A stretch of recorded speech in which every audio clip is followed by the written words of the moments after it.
नमस्कार मित्रों, हमारी सीरीज चल रही है एपिसोड नंबर 16 की, जिसमें हम बात कर रहे हैं भृगु संहिता की। भृगु संहिता के अंतर्गत आज हम बात करने जा रहे हैं मीन लग्न के दशम भाव में यदि मंगल स्थित हो तो उसके क्या फलादेश होंगे। प्रथम भाव में 12 नंबर का मतलब होता है मीन लग्न। मीन लग्न में मंगल द्वितीय स्थान और नवम स्थान, इन दोनों स्थानों का स्वामी होता है। देखिए, जब कभी भी मंगल दशम भाव में स्थित हो जाता है तो ये बेहतर फल प्रदान करने वाला बन जाता है। यहाँ पर दो महत्वपूर्ण योगों का निर्माण होता है, एक तो कुल दीपक योग और एक रोचक योग। कुल दीपक योग का मतलब होता है किसी भी व्यक्ति के कुंडली के दशम भाव में यदि मंगल स्थित हो जाता है तो उसकी कुंडली में कुल दीपक नामक योग बन जाता है। ऐसा व्यक्ति अपने घर में, अपने खानदान में, अपने कुटुंब में बेस्ट परफॉर्म करने वाला हो जाता है, एक बेहतर स्थिति को प्राप्त हो जाता है, चाहे फाइनेंशियली हो चाहे सामाजिक रूप से हो, अथवा इन दोनों में से कोई एक हो। लेकिन व्यक्ति अपने परिवार में, अपने कुटुंब में एक एग्जाम्पल सेट करने वाला बन जाता है। यह कुल दीपक योग कहलाता है। एक होता है रोचक योग। रोचक योग का मतलब होता है कि ऐसा व्यक्ति साहसी होता है, ऐसा व्यक्ति परिश्रमी होता है, बेस्ट परफॉर्म करने वाला होता है। देखिए, मंगल के जो भी कंटेंट्स होते हैं उसका व्यक्ति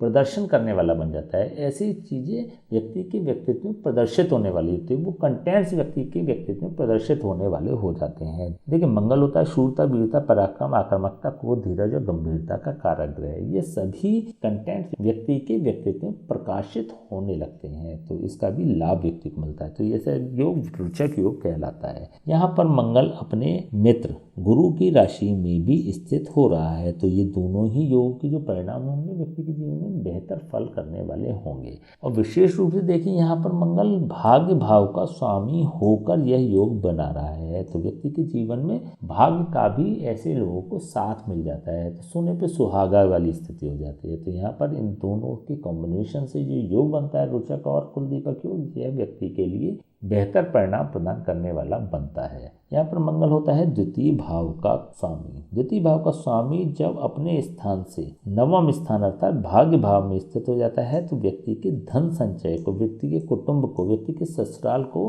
प्रदर्शित करने वाला बन जाता है, बेस्ट परफॉर्म करने वाला बन जाता है। व्यक्ति का धन संचय बहुत अच्छी मात्रा में होता रहता है। व्यक्ति की जो ससुराल पक्ष होता है वो बहुत स्ट्रांग होता है, बहुत प्रभावशाली होता है। ऐसे ही व्यक्ति का जो कुटुंब होता है बहुत प्रभावशाली होता है, बहुत समृद्ध होता है। और इन दोनों से ही व्यक्ति के जो संबंध होते हैं वो बहुत स्ट्रांग, बहुत हेल्दी संबंध होते हैं, बहुत पॉजिटिव संबंध होते हैं। तो द्वितीय भाव के सापेक्ष ये मंगल शुभ फल प्रदान करने वाला बन जाता है। यदि हम नवम भाव के सापेक्ष देखते हैं, नवम भाव का स्वामी अपने स्थान से द्वितीय स्थान पर स्थित हो रहा है। देखिए, पहले भी हमने बात करी थी, जब भी कोई ग्रह अपने कारक स्थान अथवा अपने राशि स्थान से, विशेष रूप से राशि स्थान से द्वितीय भाव पर स्थित हो जाता है तो वह उसके कंटेंट्स को एनहेंस करने वाला बन जाता है, बढ़ा देने वाला बन जाता है। तो यहाँ पर नवम भाव के कंटेंट्स और अधिक बढ़ जाएंगे। इसके अलावा देखिए, जब हमने लघु पारेषण की आपसे बात करी थी तो हमने आपको बताया था कि जब कभी भी केंद्र भाव और त्रिकोण भाव का आपस में संबंध बन जाता है तो ये राजयोग का निर्माण कर देने वाला होता है। राजयोग का मतलब ये होता है केंद्र त्रिकोण का आपस में संबंध बन जाए। जब हमने भावों की सिद्धांत की बात करी थी आपसे तो आपको बताया था कि 4, 7 और 10 ये तीनों ही भाव केंद्र भाव होते हैं, कुंडली के सौम्य भाव होते हैं, शुभ फल प्रदान करने वाले भाव होते हैं। इसी प्रकार से पंचम भाव और नवम भाव दोनों ही भाव कुंडली के त्रिकोण भाव होते हैं। यहाँ पर एक केंद्र का और एक त्रिकोण का आपस में संबंध बन रहा है। नवम भाव का स्वामी दशम भाव में बैठा है तो यह एक राजयोग का निर्माण करने वाला हो जाएगा। इसके अलावा हमने उसी लघु पारेषणी में भी आपसे चर्चा करी थी, चतुर्थ से सप्तम बलि और सप्तम से दशम बलि केंद्र होता है। मतलब सबसे उत्तम जो बलि केंद्र होता है, सबसे स्ट्रॉन्ग जो केंद्र होता है वह दशम स्थान होता है, दशम भाव होता है। इसी प्रकार से पंचम से नवम बलि होता है। त्रिकोणों की यदि हम बात करें तो पंचम त्रिकोण से नवम त्रिकोण अधिक बलशाली होता है। तो इट मीन्स कि उत्तम त्रिकोण होता है नवम भाव। यहाँ पर दोनों ही उत्तम भावों का जब आपस में कॉम्बिनेशन बनता है, संबंध बनता है। देखिए, यहाँ पर हमने 4 प्रकार के संबंधों की आपसे चर्चा करी थी, सहावस्थान संबंध, दृष्टि संबंध, क्षेत्र संबंध और स्थान दृष्टि संबंध। देखिए, यदि आपको ज्योतिष का विद्वान बनना है, प्रकांड विद्वान बनना है तो आपको लघु पारेषणी का अवश्य ही अध्ययन करना पड़ेगा, जिसकी कि हम पूरी की पूरी सीरीज आपको प्रोवाइड कर चुके हैं। आप हमारी प्लेलिस्ट में जाके लघु पारेषणी संबंधित सीरीज को देख सकते हैं। यदि आपको ज्योतिष का प्रकांड विद्वान बनना है तो उस लघु पाराशरी में हमने आपसे चर्चा करी थी कि उत्तम राजयोग का निर्माण तभी होता है जब नवम भाव और दशम भाव का किसी भी प्रकार से चतुर्विध संबंधों में से कोई सा भी एक संबंध बन जाए। जैसे हमने अभी बताया कि सावस्थान संबंध, दृष्टि संबंध, क्षेत्र संबंध, स्थान दृष्टि संबंध में से कोई सा भी एक संबंध बन जाता है तो यह उत्तम राजयोग का निर्माण कर देने वाला हो जाता है। तो यहाँ पर एक स्ट्रॉन्ग राजयोग का भी निर्माण हो रहा है। तो यहाँ पर मंगल अत्यंत शुभ फल प्रदान करने वाला ग्रह बन रहा है। यदि हम इसके कारकत्व की दृष्टि से देखते हैं तो मंगल होता है तृतीय भाव का कारक और षष्ठम भाव का कारक।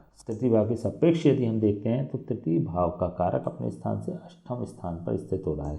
लेकिन तृतीय भाव होता है मेहनत का, परिश्रम का, पुरुषार्थ का और साहस का। मेहनत, परिश्रम, पुरुषार्थ और साहस के सापेक्ष यह अष्टम भाव एक रुकावट के भाव में, एक मृत्यु के भाव में स्थित हो रहा है। अष्टम भाव क्योंकि मृत्यु का भाव होता है और कोई भी ग्रह अपने कारक भाव से अपना अथवा अपने राशि स्थान से अष्टम भाव में स्थित हो जाता है तो उस भाव के सापेक्ष रुकावटें पैदा करने वाला हो जाता है। तो साहस, परिश्रम, मेहनत और पुरुषार्थ के सापेक्ष जब ये रुकावट पैदा करने वाला होता है तो व्यक्ति की लाइफ थोड़ी सी लग्जरियस हो जाती है। इट मीन्स कि व्यक्ति को मेहनत करने की आवश्यकता नहीं पड़ती, पुरुषार्थ दिखाने की आवश्यकता नहीं पड़ती।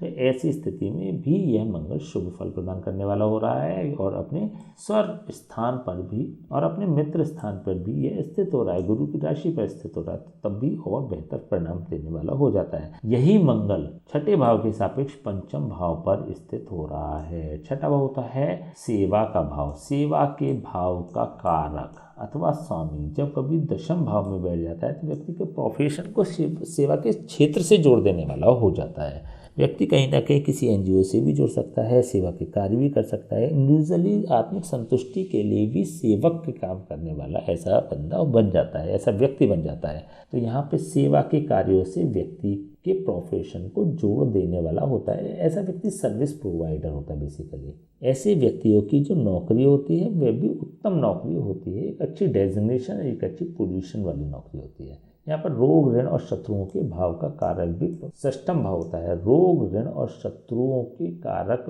भाव का स्वामी जब दशम भाव में स्थित हो जाता है तो प्रोफेशनल लाइफ में कुछ स्ट्रगल प्रदान करने वाला हो जाता है, कुछ प्रॉब्लम जनरेट करने वाला हो जाता है। इसके अलावा भी व्यक्ति को 3 महत्वपूर्ण फील्डों से ये जोड़ सकता है। मेडिकल की फील्ड से जोड़ सकता है, बैंकिंग सेक्टर से जोड़ सकता है अथवा डिफेंस से किसी संबंधित फील्ड से जोड़ सकता है। देखिए डिफेंस के बहुत ज़्यादा स्ट्रॉन्ग योग नहीं बनते हैं लेकिन संभावना बनती है। लेकिन हाँ, बैंकिंग सेक्टर के कुछ बेहतर योग बनते हैं, लेकिन सबसे अधिक महत्वपूर्ण योग बनता है मेडिकल के क्षेत्र को व्यक्ति पकड़ ले, मेडिकल के क्षेत्र को व्यक्ति चुन ले। तो ऐसे में सेवा कार्य भी होते रहते हैं और रोग भाव का कारक जब दशम भाव में स्थित होता है तो रोग का मतलब मेडिकल के फील्ड से भी व्यक्ति को जोड़ने का कार्य कर देता है। चलिए हम बात कर लेते हैं इसकी दृष्टियों की। मंगल की 3 दृष्टियां होती हैं, चतुर्दृष्टि, सप्तम दृष्टि और अष्टम दृष्टि। चतुर्दृष्टि से ऐसा मंगल लग्न भाव को देख रहा है, सप्तम दृष्टि से ऐसा मंगल चतुर्थ भाव को देख रहा है और अष्टम दृष्टि से ऐसा मंगल पंचम भाव को देख रहा है। देखिए हम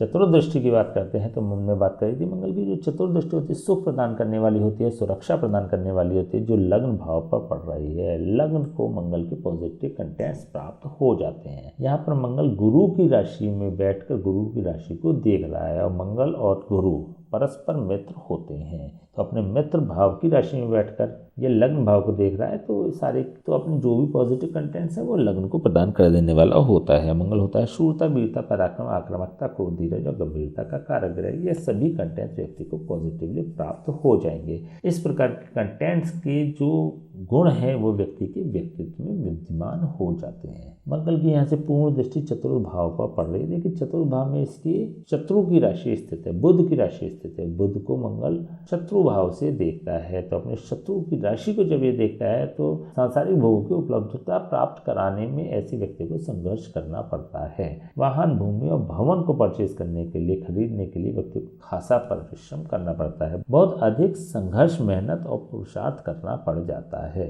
विशेष रूप से कब तक? देखिए 28 साल की उम्र तक, क्योंकि मंगल तो विशेष पॉजिटिव हो ही रहा है। लेकिन कुछ नेगेटिविटी वाली जो स्थितियां हैं वो 28 साल की उम्र से पूर्ण रहेंगी, उसके बाद बेहतर हो जाएंगी। तो ऐसा व्यक्ति 28 साल की उम्र के पश्चात पीछे मुड़कर नहीं देखता है। ऐसे में यदि व्यक्ति को अपने जीवन में एक अच्छी उम्र में मंगल की महादशा अथवा अंतर्दशा प्राप्त हो जाती है तो यह बेहतर परिणाम को देने वाली बन जाती है। व्यक्ति को मंगल के स्पेशली बहुत ज़्यादा पॉजिटिव कंटेंट्स प्राप्त हो जाते हैं, पॉजिटिव इफेक्ट्स प्राप्त हो जाते हैं, पॉजिटिविटी प्राप्त हो जाती है।